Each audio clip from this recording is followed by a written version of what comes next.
আসসালামু আলাইকুম। আশা করি সবাই ভালো আছেন।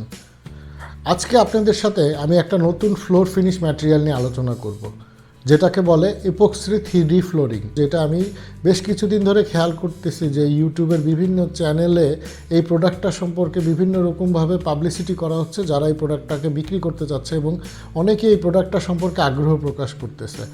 বাংলাদেশে সাধারণত আমরা যেভাবে বিভিন্ন রকম ম্যাটেরিয়াল কিনি, এটা বিল্ডিংয়ের ক্ষেত্রে হোক, ইন্টেরিয়রের ক্ষেত্রে হোক, এটা দেখা যায় যে বিভিন্ন রকম মার্কেটিংয়ের লোকজনের কাছ থেকে বুদ্ধি শুনে আমরা কিনি এবং কেনার পর এইটার বিভিন্ন রকম আফটার ইফেক্ট আমাদের ফেস করা লাগে। সাধারণত এই প্রোডাক্টগুলোকে পাবলিসিটি করার কথা ছিল স্থপতি অথবা ইন্টেরিয়র ডিজাইনারদের, যারা এই প্রোডাক্ট সম্পর্কে প্রপারলি জানে। যারা আপনারা না বুঝে ম্যাটেরিয়ালগুলো ইউজ করতেছেন এবং অনেক টাকা দিয়ে ম্যাটেরিয়ালগুলো অ্যাপ্লাই করার পর দেখা যায় যে একটা সার্টেন টাইমের পর এটার বিভিন্ন নেগেটিভ অ্যাসপেক্টগুলো আপনাদের সামনে চলে আসে। এই প্রোডাক্টগুলো সম্পর্কে আপনাদের সচেতন করার জন্য আমার এই চ্যানেলটা তৈরি করা। আমি স্থপতি হাসান শাহরিয়ার খান নিলয়। এটা আমার একটা ইউটিউব চ্যানেল। এখানে আমি স্থপতি নিয়ে ভিডিও বানাই, মাঝে মধ্যে কিছু ব্যক্তিগত ব্লগও শেয়ার করি। চ্যানেলটা যদি ভালো লাগে অবশ্যই চ্যানেলটা সাবস্ক্রাইব করে পাশের বেল আইকনে প্রেস করে রাখবেন। কথা না বাড়িয়ে ভিডিও শুরু করছি।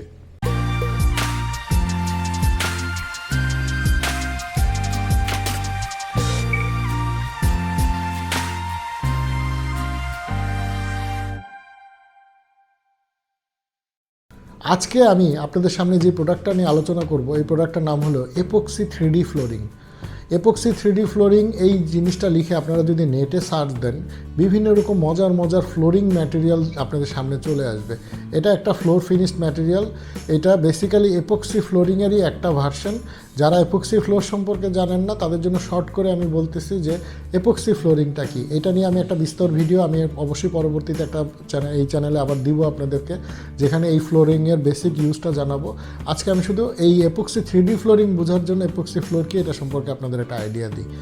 এপক্সি ফ্লোরিং হলো যে কোনো সারফেসের ছাদ, ফ্লোর, আমরা যখন কোনো ফ্লোরের ফিনিশিং ম্যাটেরিয়াল হিসাবে টাইলস ইউজ করে থাকি, এটা আমরা সবাই জানি।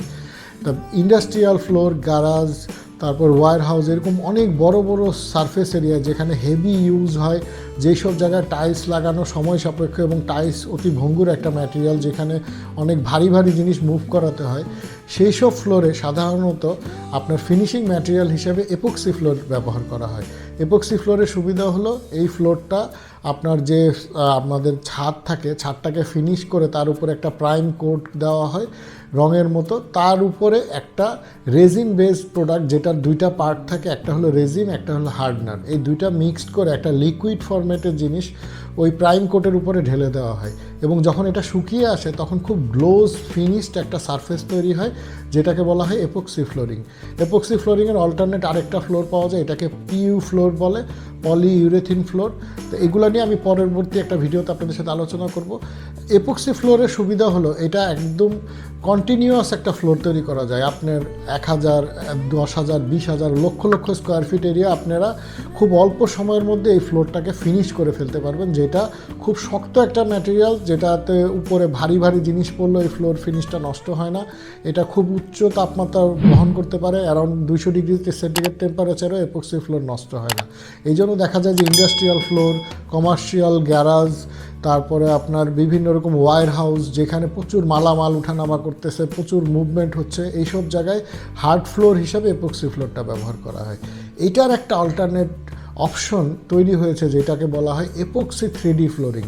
এটা এই এপক্সি ফ্লোরের মতো প্রাইম কোটের জায়গায় এখানে একটা 3D প্রিন্টেড আপনার ফিলামেন্ট পেস্ট করা হয়। এটা টেক্সচার হতে পারে, 3D প্রিন্ট হতে পারে, তার উপরে এই হার্ডনারের রেজিনটা অ্যাপ্লাই করে এই এপক্সি 3D ফ্লোরটা তৈরি করা হয়, যেটা একটা ইলিউশন তৈরি করে অথবা একটা আর্টিস্টিক ফ্লোর তৈরি করে, যেটা দেখতে খুবই সুন্দর এবং ইন্টারেস্টিং কিছু ইফেক্ট দেয়। ইন্টারনেটে আপনারা সার্চ করলে এই সম্পর্কে অনেক রকম ভিডিও অথবা ছবি দেখতে পাবেন, যেখানে খুব মজার কিছু ফ্লোর দেখা যায়। এরকম একটা ফ্লোর আমি দেখেছিলাম মালয়েশিয়ার লাঙ্কাইতে। আপনার ওইখানে একটা লাঙ্কাই আইল্যান্ডে যে স্কাই ব্রিজটা আছে, ওর নিচে একটা মিউজিয়াম আছে, যেখানে এরকম ইলিউশনের বিভিন্ন অবজেক্ট ওরা এপক্সি ফ্লোর দিয়ে তৈরি করে রেখেছে। তা আমরা যখন ওই ফ্লোরটায় ঘুরতে যাই, ওই ছবিগুলো দেখলে আপনারা খেয়াল করে দেখবেন যে ওই ফ্লোরে আমরা যখন মুভ করতেছি আমাদের কারো পায়ে কিন্তু জুতা স্যান্ডেল নেই, সবাই খালি পায়ে, কারণ ওইখানে প্রবেশ করার আগে সবাইকে খালি পায়ে ঢুকতে হয়। এর অন্যতম কারণ হলো এপক্সি 3D ফ্লোরটা যতই হার্ড ম্যাটেরিয়াল হোক এটার উপর কিছু স্ক্র্যাচ তৈরি হয় ব্যবহারের ফলে, এবং এই মাইক্রো স্ক্র্যাচগুলো যখন একটা সময় পার হয়ে আসে তখন দেখতে এই ফ্লোরটা খুব বাজে একটা লুক দেয়।